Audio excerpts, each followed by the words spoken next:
ọ bụrụkwa na o nwere nwanne ụka na-ezu oshi maọbụ na ọgụnwa na-ezu nya bụ oshi n'ịka bi na Anambra steeti burukwa ọcha obi aka ịnụrụ ọkwa anụnwa dị oke mkpa ọ bụrụ na iso na ndị ọrụ ndị udo na-achị maọbụ ndị agụ na-eche mba maọbụ na onwe nwanne na-alụ nya bụ ọrụ gbọkwa ya ka ị gbasara ife onyonyo anụnwa ka ọ bịakwa were ntị ya wee nụrụ ka ọ ghara ibekwa anya m na emechaa hei bịakwanụ nụrụ ọkwa ke na-eme aka ị mara ebe anụnwa ọ makwara ọkwa mmiri maka ozizo o wee bụ na onye unu fụrụ kịta anụnwa na-ekwu okwu bụ nyanwa bụ onye isi ndị chief sekuriti nke ndị Anambra steeti ndị Udogachi na ndị agụ na-eche mba unu mana dịka Charị nwa Mgbafọ ṅụrụ iyi ka ọ bụrụkwa gọvanọ Anambra steeti nke abụọ edorie n'ihu iyi na ka Charị nwa Mgbafọ ṅụcha anya bụ iyi nọọsị na ndị ya na ya so wee chịa ọchịchị nke izizi na ndị nke ahụ na kọntraktị fa na ọya akagbu ya wee tinyezie ndị ọzọ fani ya wee sokwanụ wee chịa ọchịchị nke abụọ anụnwa ọ ṅụrụ iyi o winukwanụ sekọnd ten ọ ya achị o wee bụ na Charị nwa Mgbafọ kponyitekwalụ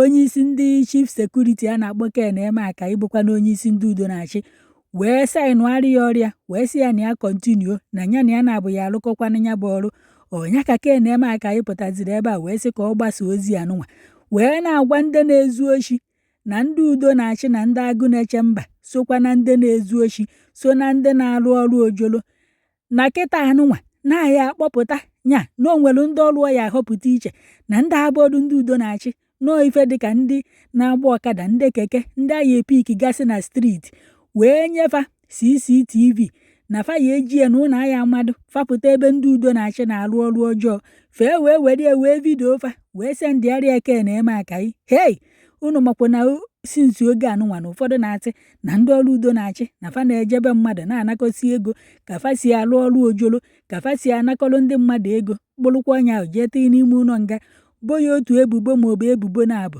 na Ken Emeaka sikwa na nke ikpeazụ a na ọ chọrọzikwa ụdị ndị na-alụ ọrụ anụnwa ụdị ndị na-ezu ụdị oshi anụnwa na ndị udo na-achị na ndị agụ na-eche mba o wee nọrọ ebe a wee kwuo na Charị nwa Mgbafọ kwelụfa nkwa na salari fanya ụgwọ ọnwa fa na-ahịa etinyekwuru fanye ego ka ị ghara ịsịkwa na maka na ụgwọ ọnwa a na-akwụ na ebughị ibu ka iji wee jee na-eji ochi n'azụ ka ị wee na-agbachi ego ụgwọ ọnwa na nke ikpeazụ anụnwa ma gụnwa bụ onye na-alụ ọrụ ojolo bụ onye udo na-achị maọbụ agụ na-eche mba ma ndị ochie ejidere n'ilo na nke ikpeazụ a n'okwu otu afụfụ atara Okeke ka a ya ata Okafọ hei unu ya bịakwa ka unu were ntị unu nụrụ o wee na-akọwakwa na Charị nwa Mgbafọ birifa ngwa ọrụ fa ya eji wee lụ nke anụnwa Charị nwa Mgbafọ ya achị nke ugboro na-abụ nya afọ ya ezi anụnwa na ngwa ọrụ Charị nwa Mgbafọ bupụtara fo ji wee sọpọtụ fa na ọkarịrị akarị ma CCTV ma nke a na-akpọ tron unu ya abịa nnọọ ka unu gere hei tenten chụto Charị nwa Mgbafọ ka o si wee bupụta akụrụngwa ọrụ ka e wee chụfuo ndị oshi na ndị ajọ mmụọ na ajọ mmadụ na Anambra steeti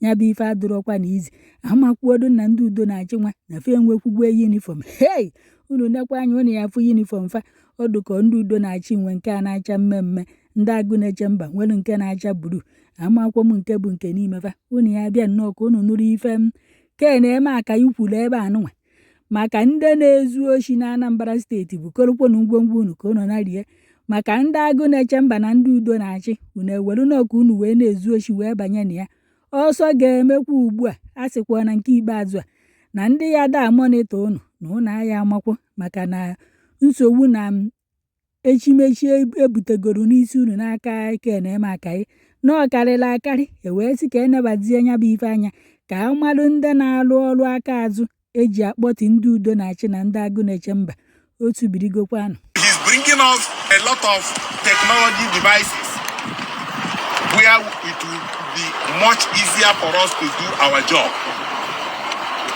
Okay? Yes, sir. So we have drones already and he's bringing in more. We have a lot of cameras and other things that will make it much easier for you to apprehend criminals before they even do anything. We are setting up different units which we are going to announce to you and to the public any moment from now. We are creating units that will make it easier for the job to be more than smooth. Okay? And I want to assure you that Mr. Governor has taken note and is doing something about our welfare. The governor has taken note that your welfare is his priority. So he's doing something to review your welfare upwards, so that everybody will be very, very happy while doing your job. So all the logistics about the job is being provided. So we want to encourage you, everybody, to be up and doing.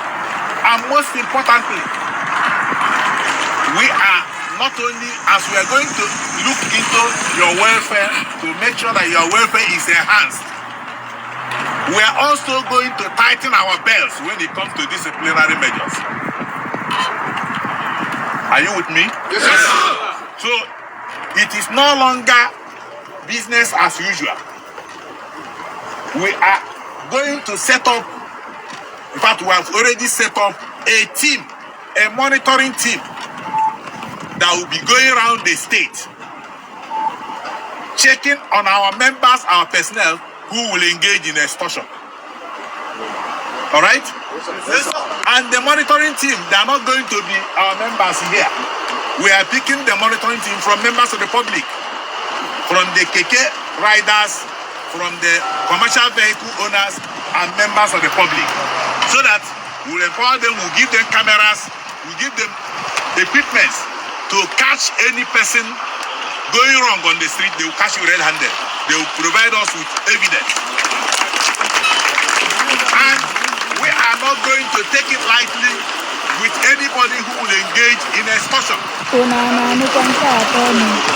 Mr. Governor and this outfit will have zero tolerance for anything extortion, anything going outside the law. There is a law established in this outfit, and that is going to be our watchword. So I salute all of you. Here are your commanders.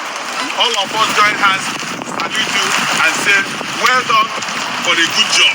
But please, the result for good job, when you do a job well, the prize and the certificate for good job is what? Another More job. job. Do you understand me? Yes, sir. When you do a good job, your reward will be what? More job. So we are giving you more job, and to whom much is given, much is expected.